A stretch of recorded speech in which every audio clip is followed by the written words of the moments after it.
আসসালামু আলাইকুম প্রিয় শিক্ষার্থী বন্ধুরা, আজকে আরেকটি ক্লাস নিয়ে হাজির হয়েছি। আজকে যেটি আলোচনা করব সেটা কি লজিক্যাল অর নিয়ে আলোচনা করব। আমরা কি আলোচনা করব? আজকে যে বিষয়টা আলোচনা করব সেটা হলো লজিক্যাল অর। এই যে লজিক্যাল অর, এই যে লজিক্যাল অর। তো লজিক্যাল অর এর ক্ষেত্রে যে দুইটা কন্ডিশন থাকে, তা কন্ডিশনের মান অর্থাৎ কি হতে পারে সেটা আমরা আজকে আলোচনা করব। তাই চলো আমরা দেখি লজিক্যাল অর মানে কি। অথবা অথবা বলতে বোঝায় দুইটির মধ্যে কোনো একটি সত্য হলে 1 হবে, আর যদি দুটি সত্য তাহলে 1, আর দুটি মিথ্যা হলে ফলাফল হবে 0। তাহলে আমাদের কি আছে দেখো, এখানে বলছে a লেস দেন b, এটা b এর থেকে ছোট। তাহলে সত্য না মিথ্যা? দেখো a b এর থেকে ছোট না, ছোট না, দুইটাই সমান, তাহলে মিথ্যা। কন্ডিশনটা কি? মিথ্যা, 0 হবে।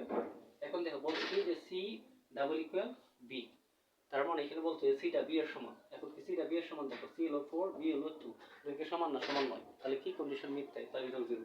তাহলে ফলাফল দেখো দুইটাই কি হয়ে যাচ্ছে? 0 হয়ে যাচ্ছে। এখন ফলাফল হবে এখানে 0। এরপর লক্ষ্য করো a গ্রেটার দেন b, বলছে এটা b থেকে বড়। কিন্তু আসলে এটা কি b থেকে বড় না? বড় নয়, এটা মিথ্যা, তাহলে 0। এরপরে কি বলছি? c less than b, c টা হলো b এর থেকে ছোট।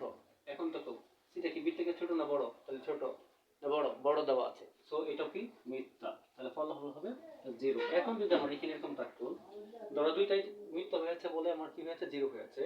এখন যদি আমাদের কন্ডিশনগুলো এরকম থাকতো, মনে করো এখানে গ্রেটার দেন দেওয়া আছে, তাহলে কি আছে? বলতে সি টা বি এর থেকে বড়। দেখো সি টা কিন্তু বি এর থেকে বড়, তার মানে সত্য।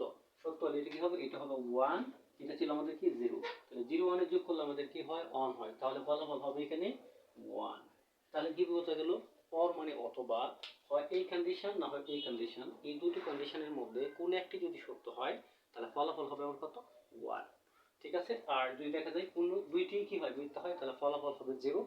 অথবা যদি দুইটাই সত্য হয়, ধরো আমি এখানে লিখলাম কি দিলাম? ডাবল ইকুয়াল বি, তার মানে এটা বি এর সমান। দেখো এটা বি এর সমান, তাহলে ফলাফল এখানে কি হবে? মান হবে, এটার মান 1, মানে কন্ডিশন সত্য, তার মানে 1, এটাও কি? সত্য 1, তাহলে 1 মানে কি হবে? ফলাফল 1 হবে। তাহলে অর এর ক্ষেত্রে দুটি সত্য হলেও 1, কোন একটি সত্য হলেও 1, আর দুটি মিথ্যা হলে কি হবে?